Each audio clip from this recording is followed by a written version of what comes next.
Christ the Redeemer Brazil में Jesus Christ की एक आर्ट डेको मूर्ति है जिसको पोलिश फ्रांसीसी मूर्तिकार पॉल लैंड्रोस्की द्वारा बनाया गया है। क्राइस्ट द रिडीमर दुनिया के 7 अजूबों में शामिल है।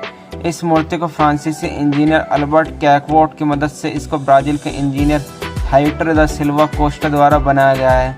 इस मूर्ति का चेहरा रोमानियाई कलाकार गोर्गो लियोनार्डो द्वारा बनाया गया था।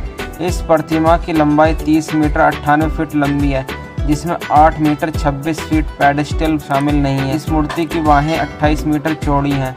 इस मूर्ति की स्टैच्यू ऑफ लिबर्टी की ऊंचाई की 2/3 है। यह मूर्ति 635 मैट्रिक टन वजनी और यह रियो के शहर में तिजुका फॉरेस्ट नेशनल पार्क में 700 मीटर 2300 फीट ऊंचे कोर्कोवाडो के पर्वत के शिखर पर स्थित है। यह मूर्ति दुनिया के भारत में ईसाई धर्म का प्रतीक मानी जाती है। इसके साथ ही यह रियो डी जेनेरियो और ब्राज़ील दोनों के लिए एक सांस्कृतिक प्रतीक बन गई है। यह मूर्ति प्रबलित कंक्रीट और सोपस्टोन से बनी हुई है और इसका निर्माण 1922 और 1931 के बीच किया गया है। क्राइस्ट द रिडीमर का इतिहास।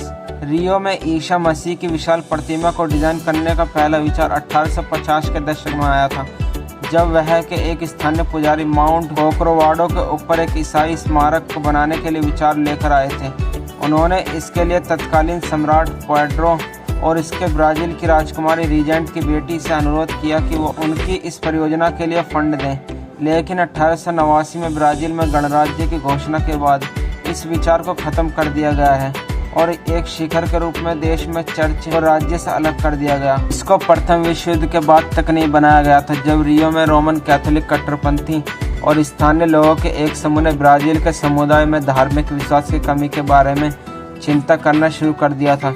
इसके बाद यीशु मसीह की एक विशाल प्रतिमा रियो में एक पहाड़ के ऊपर रखने की आशा की गई।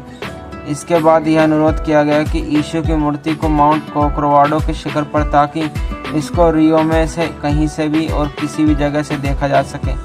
इस मूर्ति को रियो को पुनः ईसाई धर्म प्राप्त करने का तरीका दिखाया। साल 1931 में इस मूर्ति की लागत लगभग $2,50,000 अमेरिकन डॉलर थी, जो आज लगभग मिलियन US डॉलर के बराबर है। इस मूर्ति का निर्माण टुकड़ों में किया गया था और बाद में इसको खड़ा करने के लिए पहाड़ की चोटी पर ले जाया गया था। क्राइस्ट द रिडीमर का निर्माण करने के लिए प्रबलित कंक्रीट और सोपस्टोन का इस्तेमाल किया गया था।